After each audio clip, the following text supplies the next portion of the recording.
This video contains discussion of real-life violence and harm to children, which some viewers may find disturbing. Viewer discretion is strongly advised. Okay, sir, what's going on? I killed my children. It's a lot to explain, but in a nutshell, it's all my fault. I'm not even going. It's my fault. It's bad. I didn't hurt them on some when I say just kill, I didn't use knives or nothing to cut nobody or shoot nobody or nothing. It started out as me over disciplining. That's it. And leaving them out to eat, leaving stuff out to eat, it's a lot of stuff. Okay, and sir, how did you do it?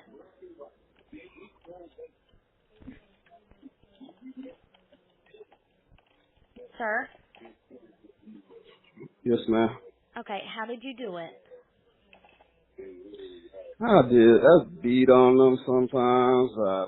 They didn't want to eat. I didn't force them to eat. I told them that it was a punishment not to eat. I did a bunch of different little things. I thought I was trying to. It's a lot of things, and I'm trying to just do the right thing because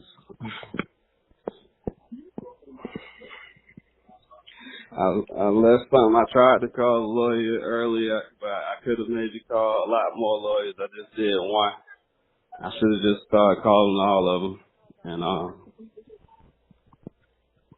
just trying to basically turn. I was basically trying to turn myself in without it being extra. But like I said, if y'all want to do it extra, that's fine. I didn't know your procedures, and I'm not trying to tell you what not to do. How old were the children?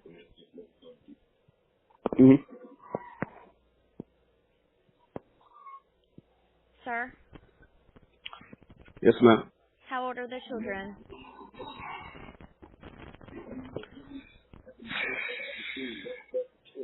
10. Well, the oldest is my stepson. He's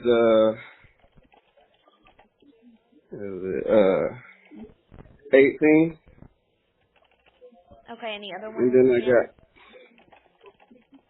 the other one is 10. Yes, that's my oldest son. Then I have a 9-year-old daughter,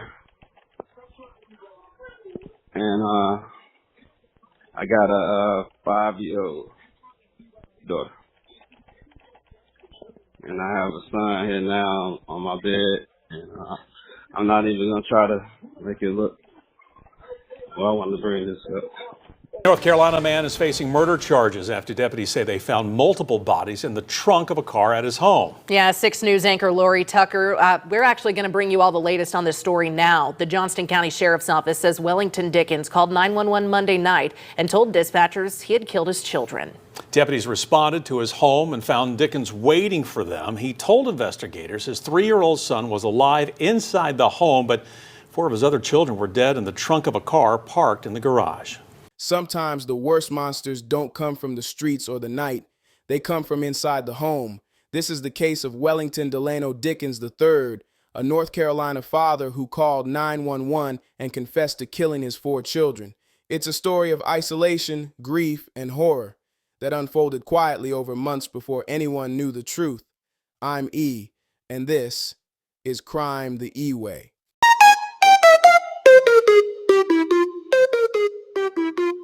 Straight out of swamp where the pain don't sleep, digging through the truth where the crime runs deep. From the bottom to the top, let the facts all spray. Welcome to the grind, this Crime The Eway. The streets don't lie, they scream my name. October 27, 2025, deputies in Johnston County, North Carolina, get a 911 call they'll never forget. On the line is 38-year-old Wellington Delano Dickens III. Calm, but chilling. He tells dispatchers he's killed his children, all 4 of them. When deputies arrive at his home in Zebulon, they find a car parked in the garage. Inside the trunk, 4 small bodies wrapped and hidden. A 3-year-old boy is found alive inside the house. Wellington Dickens III was once described as quiet and intelligent, a father of 5, including a stepson. His wife, Stephanie Ray Jones, had passed away in April 2024 from complications after a miscarriage. Friends said he was devastated. Some believed he never recovered. Reports suggest Dickens may have served in the military, an Iraq war veteran, though those details haven't been fully confirmed. What is confirmed is that after his wife's death, Dickens withdrew. He homeschooled his kids, the family rarely left the house, no school, no visitors, no routine welfare checks. Now to that horrific story we've been following in Johnston County. We have several updates on the case involving a man accused of killing 4 of his children. And the more we hear about this, the more disturbing it is. We learned today that all 4 were killed at different times over the last 5 months. We also heard the 911 call where the sheriff's office says he confessed to the killings. Wellington Dickens III appeared in court today and was again held without bond. We have team coverage tonight of the 911 call and what we learned in the courtroom. We begin with Eric Miller. He is live outside the Johnston County Courthouse. Eric. Gerald, Dickens was back in court here for the second day in a row. He was making a first appearance on 3 out of the 4 murder charges he's going to be facing in this case. You take a look at this video here. Dickens walked into the courtroom clutching legal documents in his hands. He displayed almost no emotion as the district attorney reminded him he is facing life without the possibility of parole or death if he's convicted of any one of these charges. Dickens appeared alongside his attorney, who's been appointed by the Capitol Defender's Office. During a press conference earlier today with the Johnston County DA, sheriff, and others, officials stressed the strain that this case is taking on everyone involved. Sheriff Steve Bizzle says Dickens' children were killed one at a time over the course of nearly 5 months. Each child then ended up in the trunk of the car in Dickens' garage. Officials so far haven't determined a cause of death for those children. The sheriff also says at least 1 call was made by other family members to Dickens trying to check in on those children. That call went unanswered. I ask for you and the public's prayers, not only for these victims, but also for other family members, but also for the law enforcement officers that come to work every day and to do what I witnessed yesterday. Yes, that is what we do, and yes, that's what we get paid to do, but folks, we are human too, and I didn't get a lot of sleep last night.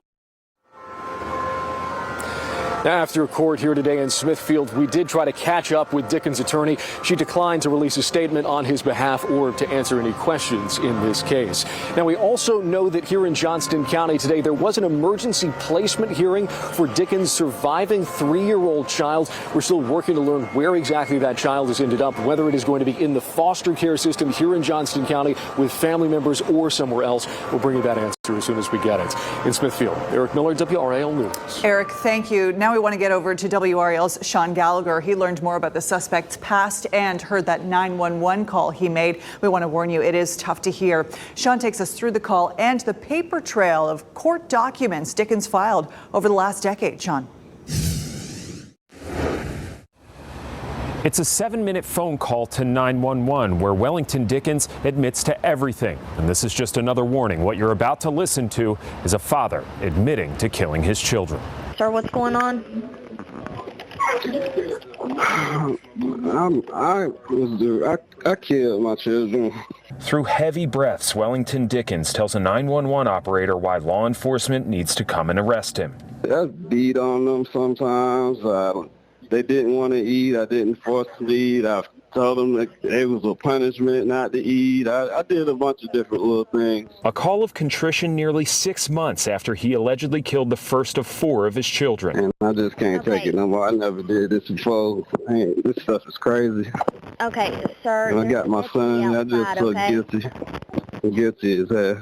While there are so many questions around why this all happened, there's also the question of what took Dickens so long to make that call, while he led a seemingly normal life for nearly 6 months, all the way up until Monday night. Have you been drinking or doing any drugs?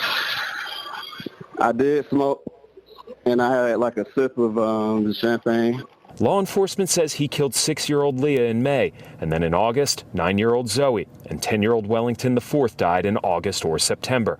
Dickens updated his Facebook profile during that time, changing his cover photo on August 11th and responding to comments below, checking in with his uncle and telling a friend why he cut his hair, while 3 of his children were dead in the trunk of his car, and his 18-year-old stepson, Sean Brassfield, weeks away from being there himself. When that was me, I was supposed to make those decisions, and it just spiraled.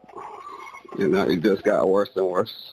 And we found Dickens has filed at least 3 lawsuits, including here in Durham County and also against Wake Med and Wake County, where he's trying to recoup child support payments and calling into question supposed civil rights violations against him and his newborn daughter. But none of those lawsuits ever amounted to anything. In Durham County, Sean Gallagher, WRAL News. This case forces us to look at more than just one man's actions. It's about the cracks in the system, when a family becomes isolated, when no one checks in, when pain turns inward and explodes. 4 young lives gone too soon: Leah, Zoe, Wellington Jr., and Sean. Remember their names. This is Crime The Eway, where we uncover the truth behind the headlines, one case at a time. If this story moved you, drop a like, subscribe, and share to keep their memory alive. Stay aware, stay safe, and as always, like, comment, and subscribe for more stories like these.